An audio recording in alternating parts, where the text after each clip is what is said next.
Great Expectations by Charles Dickens, Chapter 10. The felicitous idea occurred to me a morning or two later when I woke, that the best step I could take towards making myself uncommon was to get out of Biddy everything she knew. In pursuance of this luminous conception, I mentioned to Biddy when I went to Mr. Wopsle's great aunt's at night that I had a particular reason for wishing to get on in life, and that I should feel very much obliged to her if she would impart all her learning to me. Biddy, who was the most obliging of girls, immediately said she would, and indeed began to carry out her promise within 5 minutes. The educational scheme or course established by Mr. Wopsle's great aunt may be resolved into the following synopsis. The pupils ate apples and put straws down one another's backs until Mr. Wopsle's great aunt collected her energies and made an indiscriminate totter at them with a birch rod. After receiving the charge with every mark of derision, the pupils formed in line and buzzingly passed a ragged book from hand to hand. The book had an alphabet in it, some figures and tables, and a little spelling, that is to say, it had had once. As soon as this volume began to circulate, Mr. Wopsle's great aunt fell into a state of coma, arising either from sleep or a rheumatic paroxysm. The pupils then entered among themselves upon a competitive examination on the subject of boots, with the view of ascertaining who could tread the hardest upon whose toes. This mental exercise lasted until Biddy made a rush at them and distributed 3 defaced Bibles, shaped as if they had been unskilfully cut off the chump end of something, more illegibly printed at the best than any curiosities of literature I have since met with, speckled all over with iron mold, and having various specimens of the insect world smashed between their leaves. This part of the course was usually lightened by several single combats between Biddy and refractory students. When the fights were over, Biddy gave out the number of a page, and then we all read what we could aloud, or what we couldn't, in a frightful chorus, Biddy leading with a high, shrill, monotonous voice, and none of us having the least notion of, or reverence for, what we were reading about. When this horrible din had lasted a certain time, it mechanically awoke Mr. Wopsle's great aunt, who staggered at a boy fortuitously and pulled his ears. This was understood to terminate the course for the evening, and we emerged into the air with shrieks of intellectual victory.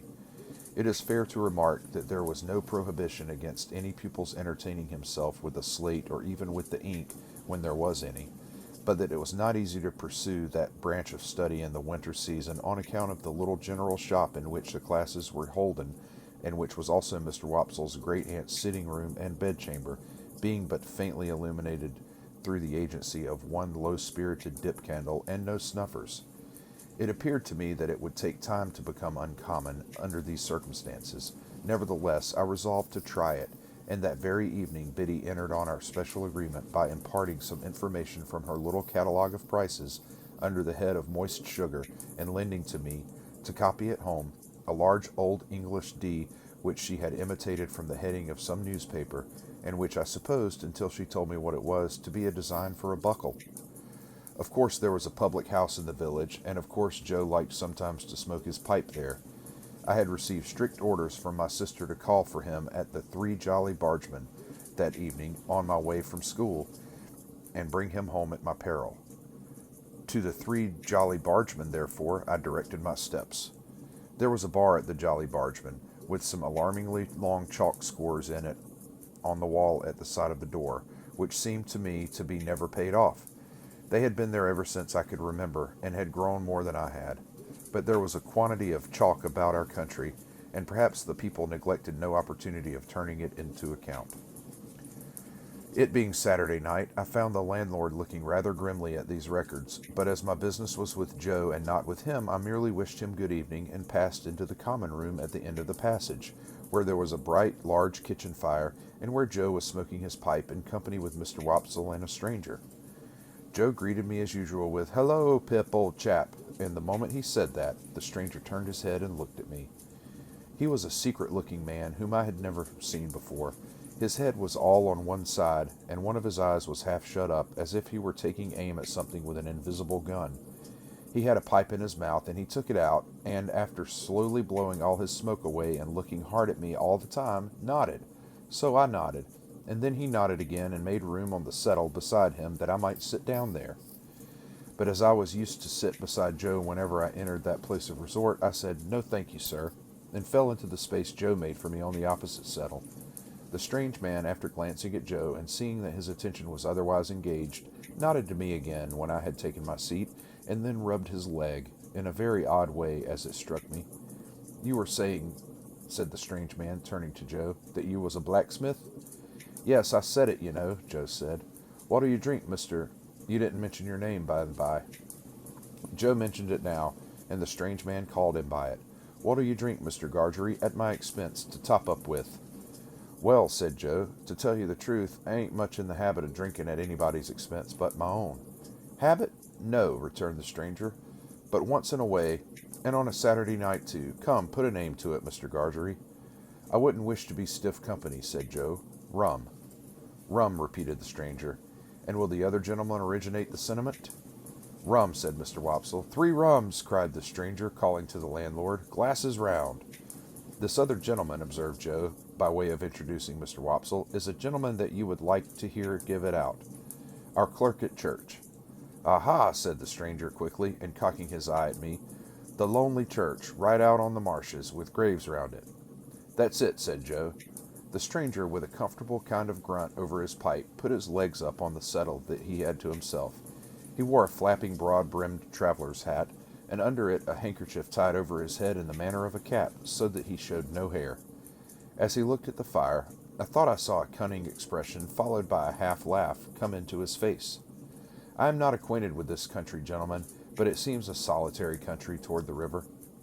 "Most marshes is solitary," said Joe. "No doubt, no doubt. Do you find any gypsies now, or tramps, or vagrants of any sort out there?" "No," said Joe, "none but a runaway convict now and then, and we don't find them easy. Eh, Mr. Wopsle?" Mr. Wopsle, with a majestic remembrance of old discomfiture, assented, but not warmly. "Seems you have been out after such?" asked the stranger. "Once," returned Joe. "Not that we wanted to take them, you understand. We went out as lookers-on, me and Mr. Wopsle and Pip, didn't us, Pip?" "Yes, Joe." The stranger looked at me again, still cocking his eye, as if he were expressly taking aim at me with his invisible gun, and said, "He's a likely young parcel of bones, that. What is it you call him?" "Pip," said Joe. "Christened Pip?" "No, not christened Pip." "Surname Pip?" "No," said Joe. "It's a kind of family name what he gave himself when an infant, and is called by." "Son of yours?" "Well," said Joe, meditatively, not of course that it could be in any wise necessary to consider about it, but because it was the way at the Jolly Bargeman to seem to consider deeply about everything that was discussed over pipes. "Well, no, he ain't." "Nevy?" said the strange man. "Well," said Joe, with the same appearance of profound cogitation, "he is not, no, not to deceive you, he is not my nevy." "What the blazes is he?" asked the stranger, which appeared to me to be an inquiry of unnecessary strength. Mr. Wopsle struck it upon that, as one who knew all about relationships, having professional occasion to bear in mind what female relations a man might not marry, and expounded the ties between me and Joe.